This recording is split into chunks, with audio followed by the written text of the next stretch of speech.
CII Radio, the pulse of the Ummah.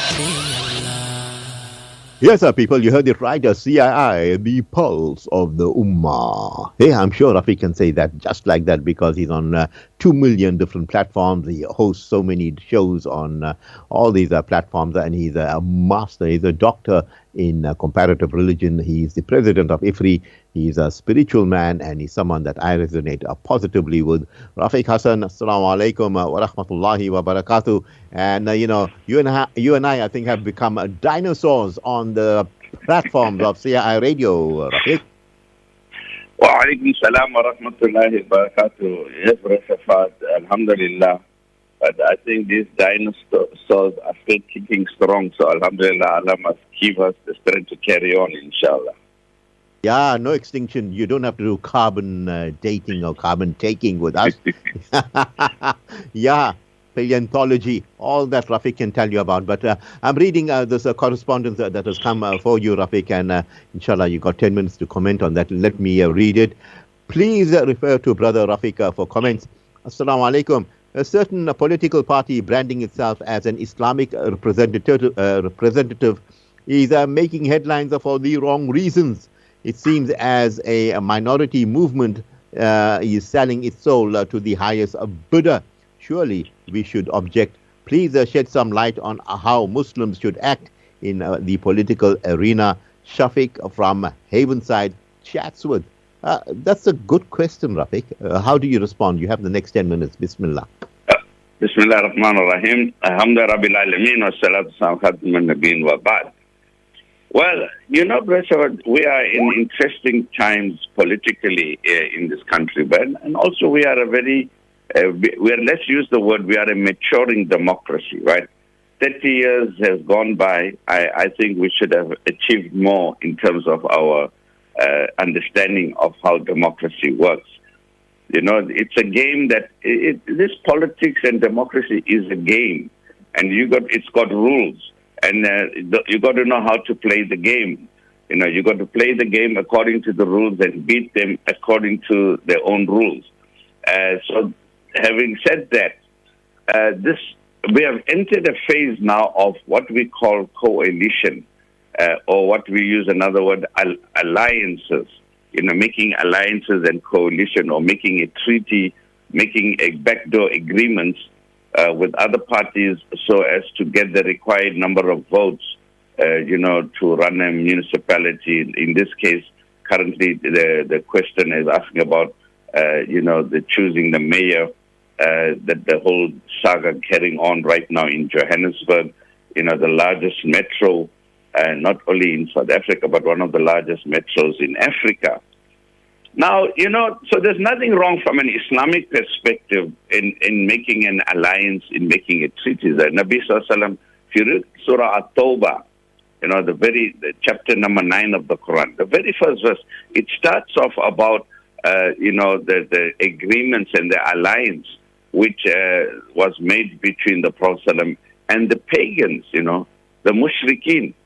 Now, they are mushrik. These people were mushrik, the mushrikeen of Mecca at the time.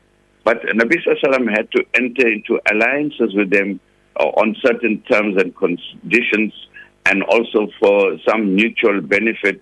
When you do an alliance, it has to have some benefit for you, and if that is met, then you enter into an alliance. It's what you call, our interest, so long as our interests are fulfilled and met by this alliance, why not? So, there's nothing wrong with alliances, Brother Shafat. So some people feel that, you go into an alliance, you're selling out, and, all that story. No, it is something that practically even the Prophet ﷺ entered into alliances with even those pagans, the mushrik, the Jews, alliances and treaties with the Jews, with the people of the book, other tribes. I think, but if there's the question that's going on in South Africa right now, and so let's come, having said that, right, what is the problem, and what I find critically the issue here is that you are fielding a candidate to be a mayor. Why didn't the first one not work out? The brother was a Muslim, and he's a good brother. We like him as a Muslim brother, and he's a good person, Ahmad.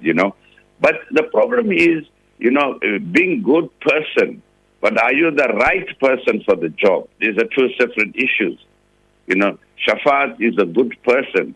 Rafeek Hassen is a good person. But are they good pilots to fly a plane?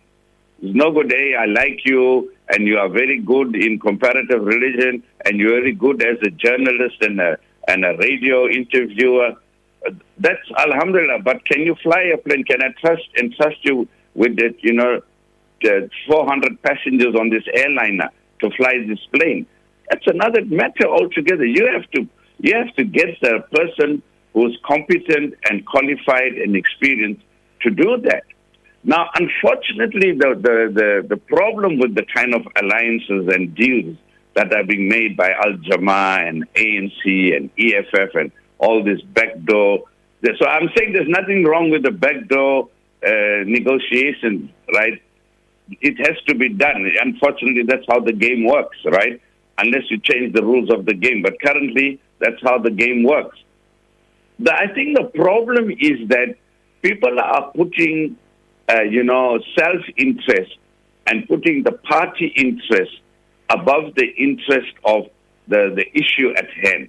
So, for instance, here, it's more whether the Al-Jamaah can cut a deal with the ANC and promise the ANC certain things, and the ANC and EFF can promise Al-Jamaah certain things. They are cutting deals that is a benefit to the party. But at the end of the day, we're looking for a competent pilot to fly the plane. Now, nobody is looking at the plane, the pilot. We're just trying to get our money right, our positions right, our how many members we're going to put in which position in the cabinet. We are looking at that aspect, but we're not looking at competency. Who is competent enough to do that? And why was Ahmad, taken out again? What was the story? Is because he was not competent enough. He was out of depth. It was too big a boots to walk into. Now, surely the party should have known that before they fielded him as a candidate. Now they're fielding another candidate. We're going to end up with a similar problem. Have you got the right pilot?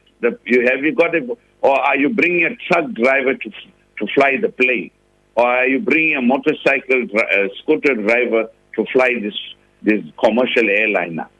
And I think, Brother Shafat, this is what we are faced with.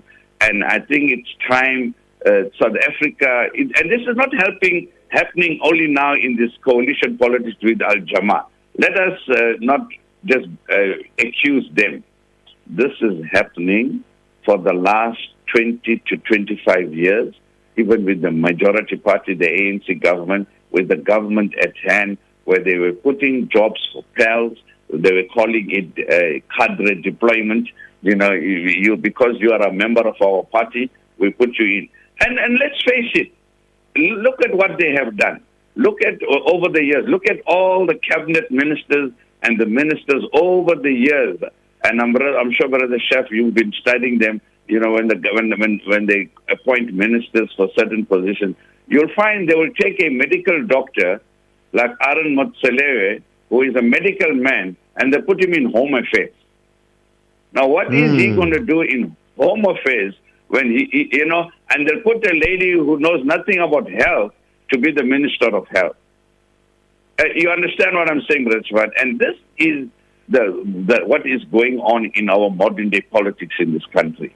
That two issues. One is this coalition politics, where you're more worried about, backdoor trading for the sake of your party and power and growth of your party and image of your party, rather than the service delivery, rather than choosing the right person. You find the Quran, when it talks about leadership in Surah An-Nisa, Atiullah wa Atiur Rasul wa Ulil Amri Minkum. Obey Allah and obey the Prophet and obey the competent leader, wa Ulil Amr Minkum. From among yourselves, choose the one that is correct, not what color he is, what tribe he is, what language he is. It's got nothing to do with that. It's competency. And at the end, I want to round up. And unfortunately, look at the Israeli coalition, the latest one now. Netanyahu is not worried about what's good for the country, what's right and wrong.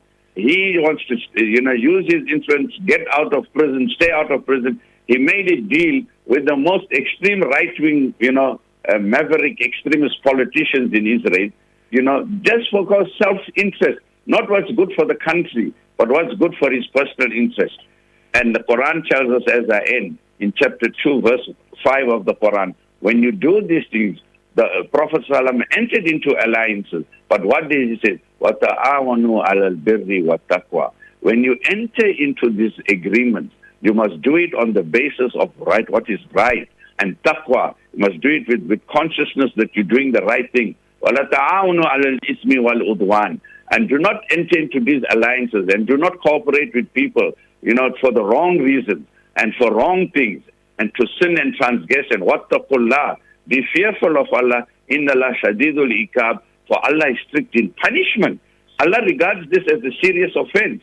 When you're entering into alliances, when you're entering into cooperation with people, not on the basis of birr, of birr and taqwa, but on the basis of self-interest, then wait for the punishment of Allah to descend. Rafeek, whilst you're talking, my mind went to into a pool of thoughts, and I'm thinking about the anecdote of Hazrat Ali, that there'll come a time when the dregs of society will be in position of power. I mean, look at the U.S. It's got Joe Biden and the Kamala Harris as a vice president. They're the laughing stock of the world. Then you look at UK. Sunak is making, he shows how incompetent he is. And then you look at India, the Hindutva movement, the BJP and Narendra Modi. I mean, it's glaringly there. I mean, in our country, we have a CR with the Pala issue and all these ESCOM has gone down the drain, our SAA, and I mean, name it, whatever we had. We once had, one of the best utilities in the world. All this is, gone to ground zero. Your reaction there, Rafeek? Well, now I'm glad you broadened it, and you not only to the South African situation, but the global situation. And so the world is in a mess because we have put on incompetent leaders. What Hazrat Ali said, and Nabi Sassan predicted this: you shall get the kind of leaders you deserve. And I think the time has come for ordinary people to stand up and set the record straight and choose the right leaders. No more should we leave things in the hands of politicians anymore and in the hands of governments anymore. It has been proven they are incompetent. They send us down the tubes. They're sending us down an abyss of no return. And you know what Einstein said? Maybe it's good to say what Einstein said, some of the brilliant quotations. Not only was he a great mind in science and in astronomy and all these things, Brother Safar, E is equal to MC squared. But Einstein said something beautiful. He says, I'm not afraid of all these incompetent leaders and all the charlatan leaders, incompetent leaders. He says, I'm not so much worried about them. They are what they are, right? I'm worried more about is that the good people that would sit back and do nothing about it. They will just fold their hands, and I'm adding my bit.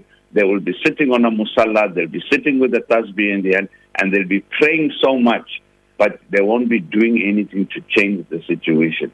And that's what Einstein was afraid of, that, there's another saying, for evil to spread, all it needs is for good people to sit back and do nothing and just pray and worry about themselves, and then the sink is going to ship. They're not realizing we are all on the same ship. May Allah help us. I mean, the ship will sink, people, if you do nothing about that. And then you get those scuttlers, all doing everything, but the scuttlers saying, let me make a hole in the ship. Yeah. And the people that are on top are the captains and the chief officers. Why? They let the scuttler scuttle because they didn't conscientize him. They didn't give him that knowledge. And we as Muslims have an amana. Rafeek, you were absolutely brilliant. Allah keep you, Allah bless you. And inshallah, we'll talk to you soon. Assalamu alaikum wa rahmatullahi wa barakatuh.